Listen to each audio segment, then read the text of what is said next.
Allez, aujourd'hui, on plonge au cœur du réacteur de la gestion de projet. J'ai nommé le groupe de processus de maîtrise du guide PMBOK. C'est vraiment là que tout se joue, la réussite ou l'échec. Pensez-y comme le cockpit, le véritable système de pilotage de n'importe quel projet. On connaît tous cette histoire, pas vrai? Un projet qui démarre en fanfare, tout le monde est motivé, et puis, petit à petit, ça dérape. Le budget explose, les délais s'étirent à l'infini, et l'objectif de départ devient de plus en plus flou. C'est l'image parfaite du train fou qui a quitté ses rails. La vraie question c'est, comment on fait pour que ça n'arrive pas? La réponse, elle tient en un seul mot, la maîtrise. Mais attention, attention. Quand on dit maîtrise, on ne parle pas d'une rigidité de fer qui vient étouffer toute créativité. Non, pas du tout. C'est tout le contraire. C'est une question de pilotage actif, de tenir le volant fermement pour naviguer avec précision, même quand la route devient compliquée. Alors comment on fait pour reprendre les commandes de ce fameux train? Eh bien c'est précisément là qu'intervient le groupe de processus de maîtrise.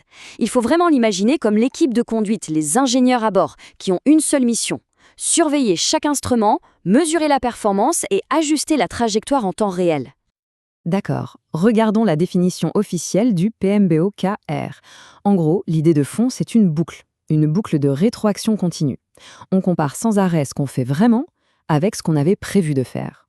Et dès qu'un écart apparaît, on analyse pourquoi et on lance les actions pour corriger le tir. C'est un cycle permanent. Mesurer, comparer, ajuster. Concrètement, le travail de cette équipe de conduite, ça ressemble à quoi? D'abord, vérifier si on avance comme prévu. Ensuite, analyser les données pour prendre les bonnes décisions. Il faut aussi s'assurer que l'info circule bien, gérer les changements de manière structurée et, point absolument crucial, valider que ce qu'on livre à la fin correspond bien à ce qui a été demandé. Bon, maintenant qu'on a l'équipe aux commandes, il faut savoir quels instruments regarder. Imaginez un tableau de bord. Sur ce tableau de bord, il y a 3 indicateurs qui clignotent en permanence. Et ceux-là, ils sont absolument vitaux. C'est la fameuse triple contrainte. Le périmètre, l'échéancier et le coût. Ces 3-là sont inséparables. Pensez à un tabouret à 3 pieds. Si un pied bouge, les 2 autres sont forcément impactés et le tabouret devient bancal. Eh bien, c'est exactement ça. Tout est une question d'équilibre. Et pour surveiller ce trio de manière vraiment intelligente, il y a un outil d'une puissance redoutable, la gestion de la valeur acquise, ou EVM. Ce qui est génial avec cet outil, c'est qu'il repose sur 3 questions toutes simples. 1. Où est-ce qu'on devrait en être aujourd'hui? Ça, c'est la valeur planifiée. 2. Quelle est la valeur du travail qui a réellement été fait? C'est la valeur acquise. Et 3. Combien ça nous a coûté pour en arriver là? Ça, c'est le coût réel. Et c'est là que la magie opère. Rien qu'avec ces 3 chiffres, on peut poser un diagnostic instantané sur la santé du projet. On compare ce qu'on a fait avec ce qu'on aurait dû faire. Si c'est négatif, on est en retard.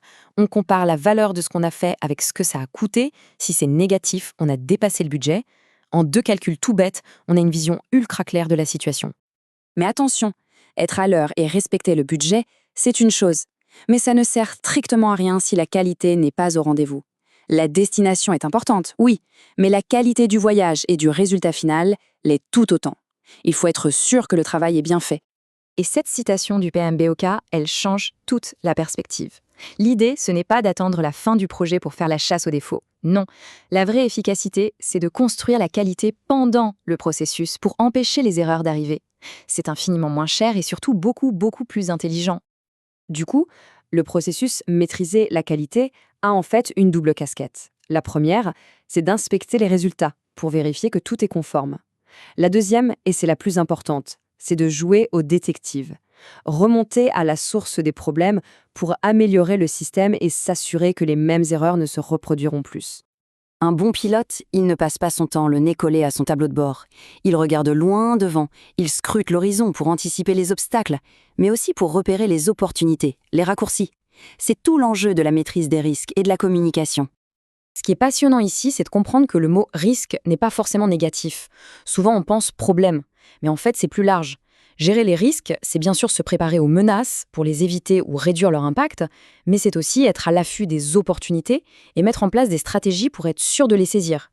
C'est se préparer au pire, tout en étant prêt à capitaliser sur le meilleur. D'accord.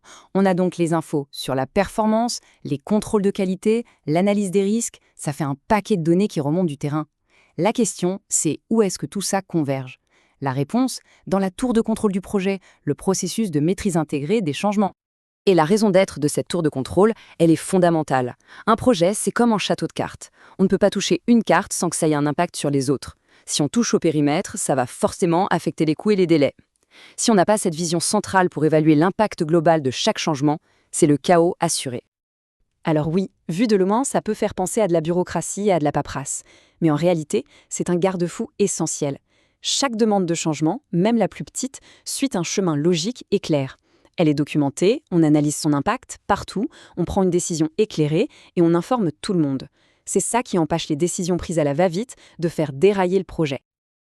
Le point crucial à retenir, c'est donc celui-ci. Il n'y a qu'un seul et unique processus pour prendre ces décisions. Un seul point d'entrée, une seule tour de contrôle. C'est ça qui garantit la cohérence et qui maintient le cap du projet. Et ça, ce n'est pas négociable. Finalement, tout ce travail de maîtrise, il sert à un objectif ultime. Le but, ce n'est pas de contrôler pour le plaisir de contrôler. Le but, c'est de s'assurer que le projet reste parfaitement aligné avec la stratégie de l'entreprise. Parce qu'un projet qui respecte son budget et ses délais, mais qui, au final, ne livre pas la valeur attendue, eh bien c'est un échec, tout simplement. Le contrôle, c'est le garant de la valeur. On va se quitter sur cette question. Après tout ce qu'on vient de voir, est-ce que la maîtrise de projet apparaît comme un carcan rigide qui empêche d'avancer, ou est-ce que, au contraire, c'est justement ce cadre solide et cette vision claire qui donne la liberté d'être vraiment agile, de s'adapter intelligemment et de naviguer avec succès vers la destination finale? La réflexion est ouverte.